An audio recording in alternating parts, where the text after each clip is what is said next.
infinitiv. Onun, deməli, məsələ həm ismi xüsusiyyətini daşıyır, həm də feili. Onun qaydası var, o bizlərdə yoxdur. Hərəkətin adını bildirir.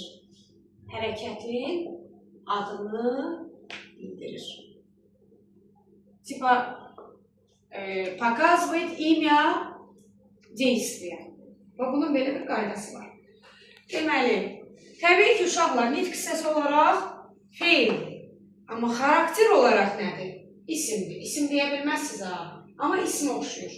Zaten biz məstərlə çoxdan tanış olmuşuq.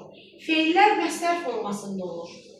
Lüğətdə slovar, qlaqol, buvayl, vид, infinitiv. Onların şəkilçisi maq üstü 2-dir. Bunu görmüsünüz. Oxumaq, demək, gülmək, yazmaq. Начать, писать и дальше. И так далее.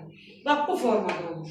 Və bir dənə şəkilçisi var, ma üstü 2, amma üstəgəl mənsubiyyətlə. Məsələn, siz desəz oxumaq, yazmaq məstərdir. Oxuma, yazma. Bax, bu iki cür ola bilər. Oxuma, yazma.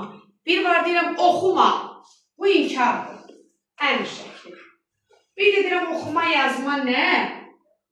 O olacaq isim. Məstər olması üçün mənsubiyyət olmalıdır. Oxuması, yazması. Aydın oldu?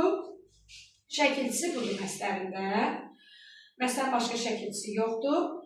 Məstərin deməli, ismə aid xüsusiyyətləri, ismin nə sualına cavab verir?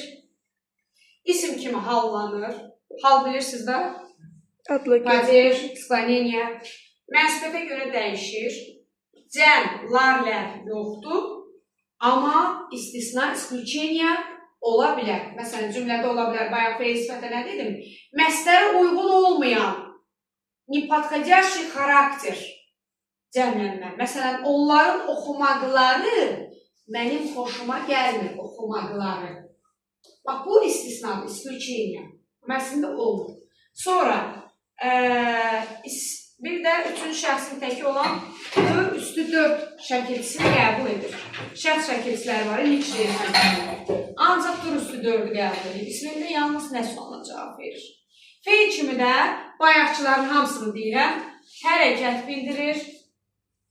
Növ, məlum məhsul. Növ olanda bildirinizdə məlum məhsul qayıdır. Sonra, artıq burada zaman məzmunu deyə bilməzsiniz. Sonra təsdiq, inkar və ətrafına söz toplayır. Sabirayet slava. Söz toplayır. Qoyun onu göstərir necə toplayır.